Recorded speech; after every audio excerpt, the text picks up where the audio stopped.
doing it a long time. Just taught class this morning, and I've only been teaching for about 4 months before that. Just a real brief time as the executive chef at a place at the airport. I worked for a golf company for years that managed properties. So I've been executive chef at 5 different golf properties. And before that, I went to school in New York, grew up in New York, and went to culinary school there, and somehow ended up on the West Coast. But I like it. I like it out here a lot. I was 14 years old, and there was this bar and grill kind of close to where I lived, and I used to mow their yard and stuff, and then I'd wash dishes. But I always paid attention to what was going on in the kitchen, and it wasn't a very big place by any means, but I'd always watch what the owner, who was the chef, was doing, and then I just started stepping in for him. I remember my first plate that I ever did, and it was just like a New York strip grilled with potatoes and stuff. Real simple, but I still remember it today.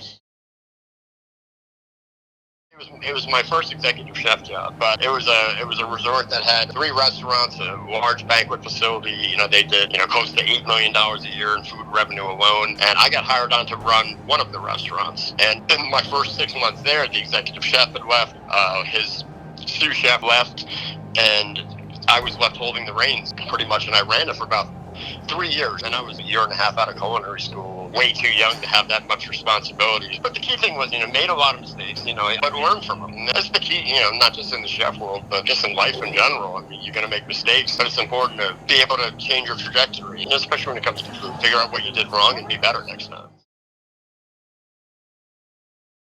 Things that I always think makes me marketable to a variety of places.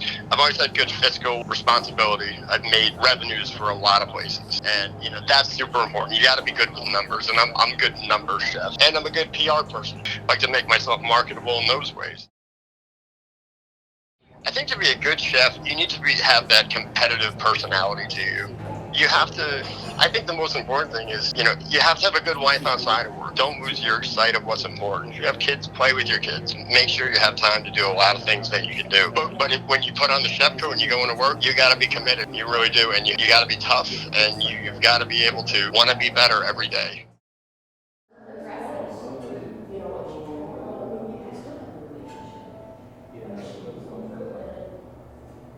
Or even she could just start, she could start getting a little messy where she was My first memory in the food, so I always cook stuff for my baby.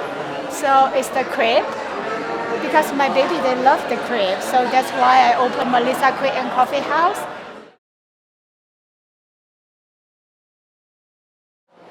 Running a restaurant is very hard.